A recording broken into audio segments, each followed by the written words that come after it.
Mister creative, அப்ராட்ல work பண்ண என்ன qualification இருக்கணும்? ஸோ மிஸ்டர் கிரியேட்டிவ், நீங்க வந்து இப்போ நம்ம பேசுறது எல்லாமே டெக் இண்டஸ்ட்ரி தான். ஸோ அப்ராட்ல ஒர்க் பண்ண என்ன குவாலிஃபிகேஷன் இருக்கணும் அப்படின்னா, குவாலிஃபிகேஷன் சம்மந்தப்பட்ட விஷயமே கிடையாது. இது வந்து எனக்கு புரியிறதுக்கு அப்படியே எக்ஸ்பீரியன்ஸ் மூலமா மட்டும் தான் என்னால கத்துக்க முடிஞ்சது. ஏன்னா வாழ்க்கையில ரொம்ப நாள் வந்து எப்படியாவது யூரோப் போயிரணும். எப்படியாவது யூரோப் போயிரணும் அப்படின்னு ஒரு இது இருந்தது. எனக்கு என்ன தூண்டுதலா என்ன இருந்தது அப்படின்னு பார்த்தீங்கன்னா, அப்போ என்னுடைய பாஸ் வந்து வெள்ளைக்காரன வந்து ரொம்ப மதிப்பாரு. எங்க ஆஃபீஸ்க்கு வந்து ஒரு 200 பேர் இருப்போம். இந்தியாக்காரங்க இருப்போம். அதுல mobile apps and game development company. வெள்ளைக்காரன் வருவான். வந்தோனே எனக்கு வந்து ரொம்ப பொறாமையா இருக்கும். அவனுக்கு மட்டும் ஏன் அவ்வளோ காசு? நம்ம செய்ற அதே வேலைய தான் செய்றானே! அவனுக்கு ஏன் அவ்வளோ காசு? அப்படின்னு தான் நான் பார்த்துட்டு இருந்தேன். அதுக்கப்புறம் பார்த்தீங்கன்னா, நான் எப்போ இந்தியா விட்டு வெளிய போனேனோ, அந்த நாட்ல இருக்கிறவன் அவன் என்ன இப்படி பார்த்தான். என் வேலைய தானே நீயும் பார்க்குற. உனக்கு மட்டும் ஏன் அவ்வளோ சம்பளம்? அதாவது என் சம்பளம் அதிகம்னு ஒரு மாரி தெரிஞ்சது ஆஃபீஸ்ல. வெளிநாட்டுலருந்து வந்திருக்கேன். இந்தியாலருந்து வந்திருக்கேன். தாய்லாந்துல இருந்தனால. அங்க தாய்லாந்து நாட்ல இருந்து வேலை பார்க்குறவங்களுக்கு சம்பளம் கம்மியா இருந்தது.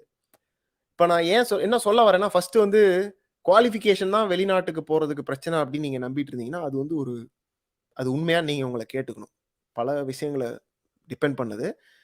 பல டெக் இண்டஸ்ட்ரில இன்னைக்கு பார்த்தீங்கன்னா, Googleஓ, Facebookஓ இப்போ நியூஸ்லலாம் போட்டிருந்தாங்க.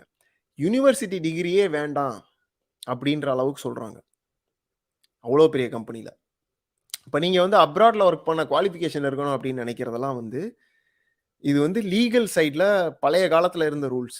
சில இண்டஸ்ட்ரியில இருந்தது. இப்ப டெக் இண்டஸ்ட்ரினால பல மாற்றங்கள். ஓகே. ரொம்ப குவாலிஃபிகேஷன் இருக்கணும் அப்படின்லாம் கிடையாது. அவங்கள பொறுத்தவரைக்கும் உங்களுக்கு வந்து எக்ஸ்பீரியன்ஸ் இருக்கணும்.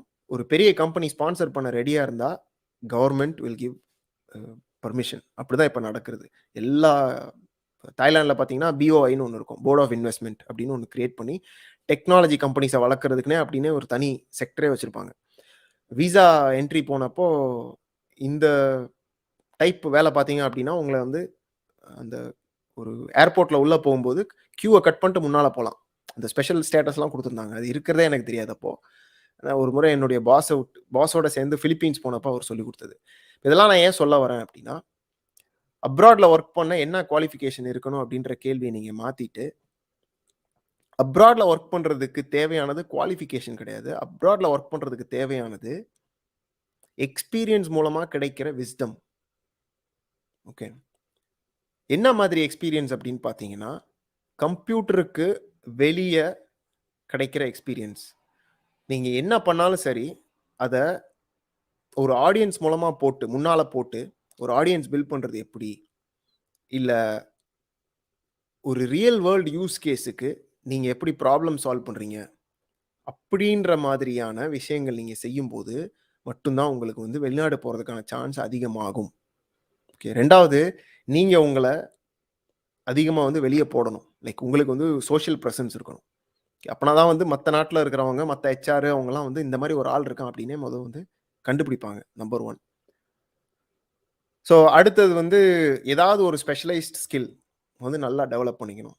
ஸ்பெஷலைஸ்ட்னா எல்லாத்தையும் ஜெனரலிஸ்ட்டா எல்லாத்தையும் பண்ணீங்கன்னா, உங்கள வந்து அப்ராட் போறதுக்கான சான்ஸ் கிடைக்காது. ஸோ நீங்க அப்ராட் போறதுக்கு என்ன தேவைன்னு நினைக்கிறீங்களோ, அது தேவையில்லை.